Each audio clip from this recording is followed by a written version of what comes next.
और अगर आप पंचायत ऐलान करते कि खींच के लाना है, मीडिया के लोग सुन लेना, तो इतना दम भी रखते हैं कि खींच के भी लेके आएंगे। इस बात को भी आज याद रखना, क्योंकि संविधान को मानते हैं, कानून को मानते हैं, इसलिए चुप है। नमस्कार, आप देख रहे हैं तो जनता लाइव। मैं हूं रवीना।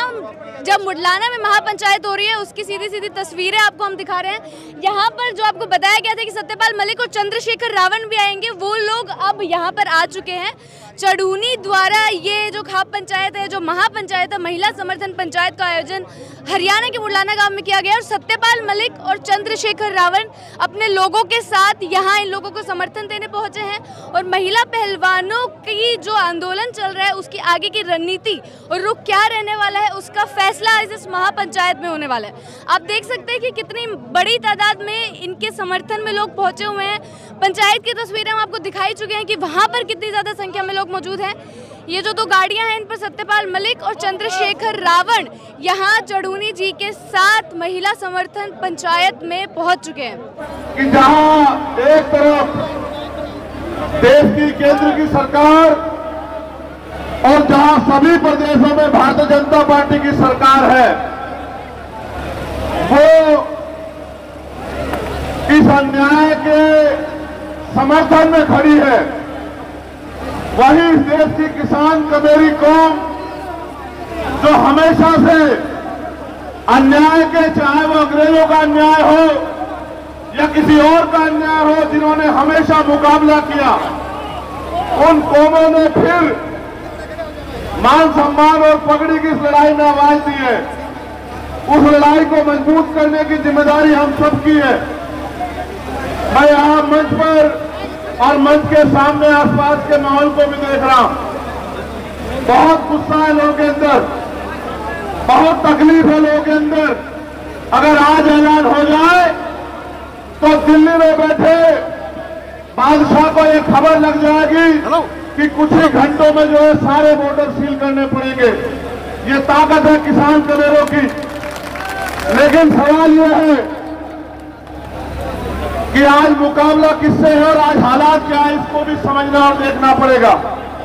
अगर मुकाबला उन लोगों से होता जिनमें चरित्र है, जिनका जमीर जिंदा है, जिनके अंदर इंसानियत है, तो मुझे लगता है उनसे मुकाबला करने के लिए पहलवान काफी थे। लेकिन मुकाबला उनसे है जो बहन बेटियों की आवाज को, इस अन्याय को दिल्ली की कुर्सी में बैठ के नहीं देख रहे या देखना नहीं चाहते। मैंने उनको ताकतवर मानता हूं और नारी में यह मानता हूं कि उनके नेतृत्व में देश की बहन बेटियां सुरक्षित हैं। आपने देखा आज जब हम लोग इकट्ठा हुए, हमारा दर्द यह है कि 28 मई को क्या हुआ। जब 28 मई को वो बेटियां जिन्होंने देश का नाम रोशन किया, जब वो 28 मई को महिला पंचायत के लिए निकली, तो उन्हें क्या सहना पड़ा, किस तरह से गुंडों जैसा बर्ताव उनके साथ हुआ। और पूरी सरकार ने हमारी पगड़ी का तमाशा देखा और हमें बेइज्जत किया दिल्ली से। उस अपमान को हम लोग नहीं भूले और इसलिए आज जमीन पे हमारे लोग यहाँ इसलिए बैठे हैं, चाहे वो उत्तर प्रदेश से चल के आए हुए, पंजाब से, हरियाणा से या राजस्थान से, वो इस सरकार को इस अपमान के खिलाफ बगावत का ऐलान करने के लिए आए हैं कि हम किसान कमेरे, हमारी पगड़ी हमारी इज्जत है, हमारी बहनें, हमारी मां, उनका सम्मान। और अगर हम अपनी बहनों के सम्मान की रक्षा नहीं कर पा रहे हैं तो हमारा जीवन बेकार है। यह ऐलान करने के लिए आज हम लोग यहाँ आए। और जो झूठ तमाम तरह का फैलाया जा रहा है कि एक जाति के लोग लड़ रहे हैं, ऐसा झूठ किसान आंदोलन में भी फैलाया गया। ऐसा झूठ हर आंदोलन में फैलाया जाता है। लेकिन आप किसान आंदोलन का भी परिणाम याद रख लो। अगर आप नहीं मानेंगे तो कुछ दिनों में मानेंगे, लेकिन आपकी किसान कमेरों की ताकत के आगे ये तानाशाही सरकार झुकेगी और वो आरोपी भी अरेस्ट होगा, वो जेल भी जाएगा, उसको सजा भी होगी। ये बात आप याद रखना। ये किसान कमेरों की धरती भी है और बाबा साहब अम्बेडकर, सर छोटू राम, चौधरी चरण सिंह जी और तमाम महापुरुष जिन्होंने अपने इस किसान कमेरे वर्ग के हक अधिकार की लड़ाई लड़ी, आज उनकी एकता को बुलंद करने के लिए हम लोग आए। और हम ये मानते हैं कि सरकार से बिना एकता के नहीं जीता जा सकता है। वो एकता जो इनकी जड़ें उखाड़ देगी, और वो एकता एकमात्र एकता है किसान कमेरों की एकता। गांव में रहने वाला किसान कमेरा जो एक दूसरे का साथी है, अगर वो एकजुट हो जाएगा, भाईचारा बनाएगा, इनकी नफरत के एजेंडे में नहीं आएगा और हक हकूक की लड़ाई सड़क पे लड़ेगा, अपने नेताओं के, अपने लीडर के हक हकूक उनके निर्देश में काम करेगा, तो मेरा ये मानना है कि आज नहीं तो बहुत जल्द ये सरकार घुटनों पे आएगी और देश के प्रधानमंत्री फिर से माफी मांग किसानों से, कमेरों से, महिला पहलवानों से, हमारे पुरुष पहलवानों से, हमारे कोचों से, सबसे माफी मांगेंगे और ये कहेंगे कि हमने गलती की, हमने गुंडेगार आरोपी का साथ दिया। और मेरा यह मानना है जैसे जैसे आपकी पंचायत बढ़ेगी, जैसे जैसे आपका झंडा डंडा एकजुट हो जाएगा, वैसे वैसे वो दिन करीब आता जाएगा। मुझे एक शिकायत है उससे, और ये कहना जरूरी है, आज हमें अपनी पगड़ियों को अपनी बहनों के सम्मान में इकट्ठा कर लेना चाहिए। जब बात आन पे आ जाए, जब बात इज्जत पे आ जाए, तो फिर हमें अपने नाक को नहीं देखना चाहिए, अपनी पगड़ी को नहीं देखना चाहिए। हमारी पगड़ी, हमारी बहनें, हमारा गौरव, हमारा सम्मान। मैं ये बात आपसे इसलिए कह रहा हूं कि हालात देखिए, अगर हम अपनी बहनों के सम्मान की रक्षा नहीं कर पाए तो घर जाके अपनी बहन बेटियों को क्या जवाब दे पाएंगे, ये भी सवाल आप अपने आप से करना। आज हमें अपनी पगड़ी की नहीं, अपनी एकता को मजबूत करने की जरूरत है। हमें सर्वे सर्वा बनने की नहीं, हमें अपने हिस्से में इस जीत को लेने की नहीं। ये बहन बेटियां, हमारी पहलवान जीते, उनके आंसुओं का मोल हो और फिर कोई ताकतवर हमारी पगड़ी से ना खेल पाए, इस बात का भी ध्यान रखना, इस बात की भी इज्जत रखनी है। आज ये जिम्मेदारी हमारे कंधों पर है सब लोगों की। इसलिए मैं आपसे कहना चाहता हूं, अगर वाकई में जीत रहा है तो एकजुट होकर लड़ो। और हमारे पास गार्जियन के रूप में गवर्नर साहब बैठे हैं, 2-3 मसले जो उन्होंने उठा रखे हैं, चाहे वो पुलवामा का हो या किसानों के लिए एमएसपी की गारंटी का हो या मजदूरों के लिए न्यूनतम वेतन का हो, वो तभी कामयाब हो पाएगा जब हम इकट्ठे होकर इस लड़ाई को लड़ेंगे। वरना टुकड़ों में बच के हम कभी जीत नहीं सकते हैं।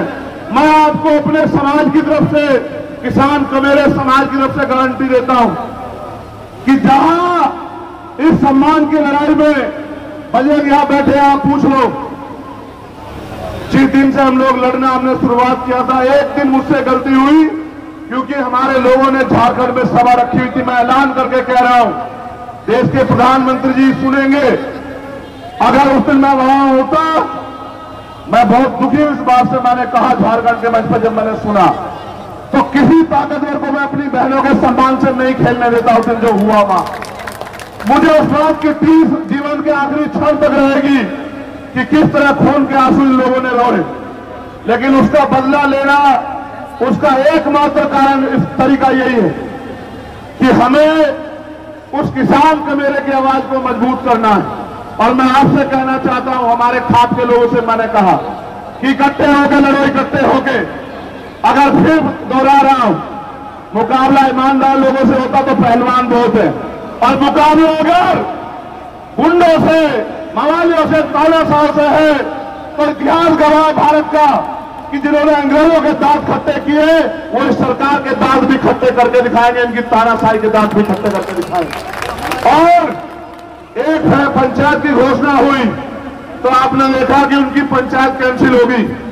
जिस दिन आपने ऐलान कर दिया कि इकट्ठे होकर दिल्ली की तरफ चलेंगे, उस दिन वो पुलिस गिरफ्तार करके उसको जेल भी भेज देगी। आप मेरी बात को याद रखना। बस मैं आपसे ये कहने के लिए आया हूं, और यहां जो हमारे सम्मानित नेता हैं भीम आर्मी आजाद समाज पार्टी के, उनसे भी कहना चाहता हूं, ये हक हकूक की लड़ाई है। मैं आपसे कह रहा हूं, बुलावा नहीं भेजा जाएगा। कोई पंचायत हो, तन मन धन से और इतनी ताकत से लड़ना कि इतिहास आपको याद रखे कि आपने बहनों के सम्मान की रक्षा करी।